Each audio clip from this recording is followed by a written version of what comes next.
Yes, and here's one big problem, one big hurdle for Tomorrowland, and it's not completely.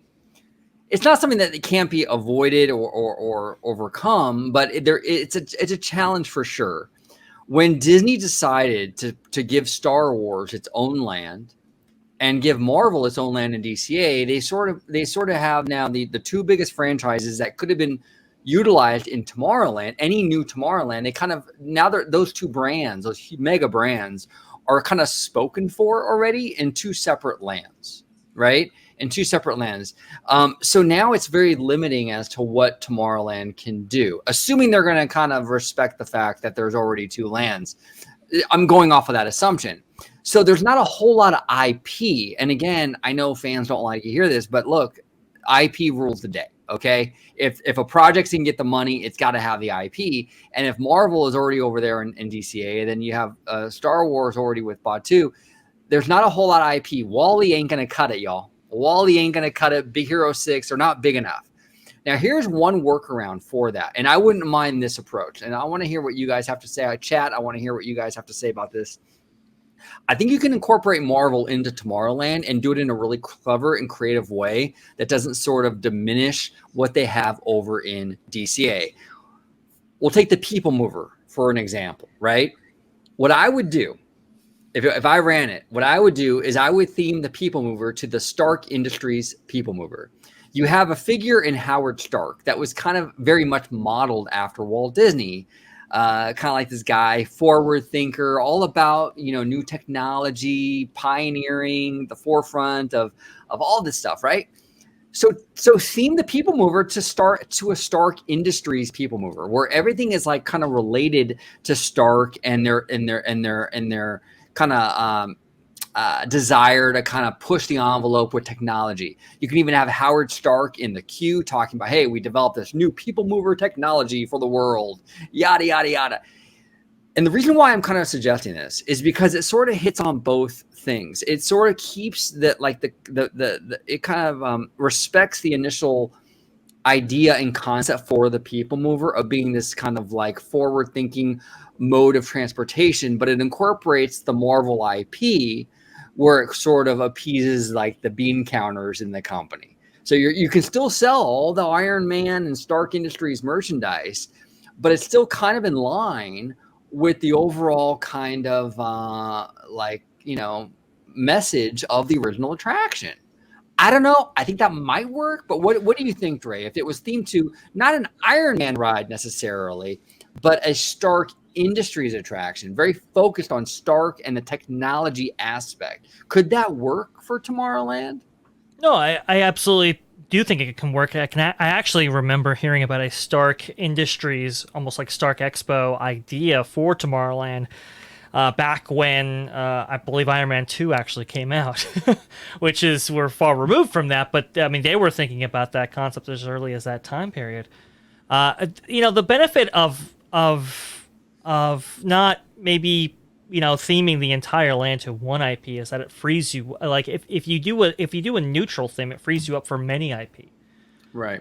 So I think that might be the approach. Doing something that's designed cohesively enough in order to allow for other IP to occupy that land. I think it's where their mindset is at, and it's interesting that you would kind of say like Stark Expo.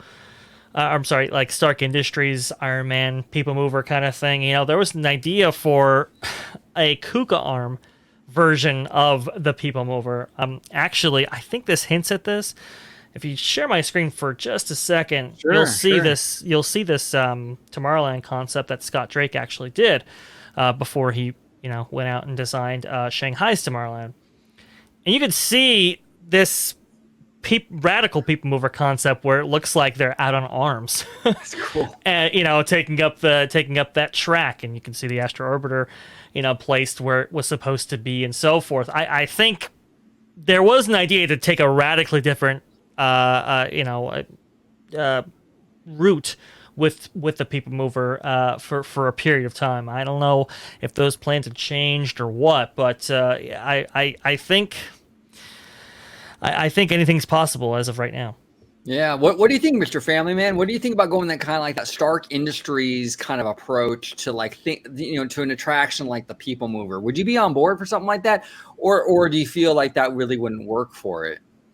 I think it would work in the sense that if you were to tie the character's background, as you had mentioned, with Stark Industries into the land of what they call Tomorrowland. So he, as you said, you go on this tour of the Stark Industries talking about new technology, how it's going to be used, so and so. I think that would tie in really well with the Tomorrowland theme. I think if you were to take that approach on it, it would work, but I wouldn't cover the entire land with Marvel, because then that's where it's going to be a misidentity sort of thing, because you have everything titled with, I mean, not necessarily the word Marvel, but like with the Marvel IP, but then you're going to have the land titled Tomorrowland. I think that's where it's going to be. But I think if you take that approach of taking the People Mover and kind of saying, hey, Tony Stark created this kind of little tour going around Tomorrowland to show you, the futuristic side of everything with his company that's coming out, and in that manner, I think that would work really well. But I also think too,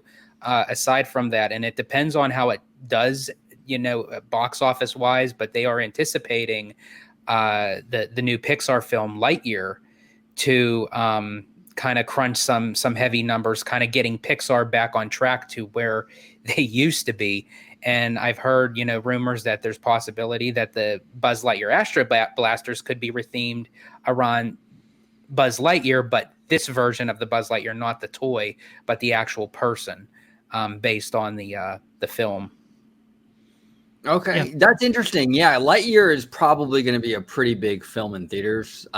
It's actually, you know what? Like, I'll be real with you guys, and I'll probably get a lot of downvotes on this, but I'm not a big Toy Story guy. I'm just not. It's never one of my favorite franchises. I'm not hugely into it, but I respect the franchise because it is iconic. It's a timeless story for sure.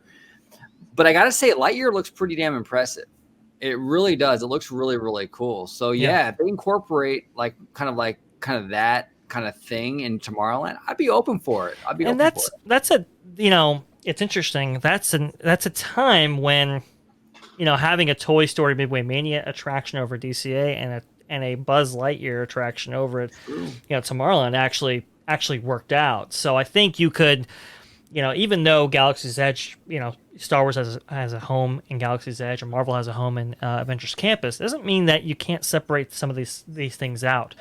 A good idea is a good idea is a good idea, and if that opens the opportunity for even better ideas, then it should be probably pursued.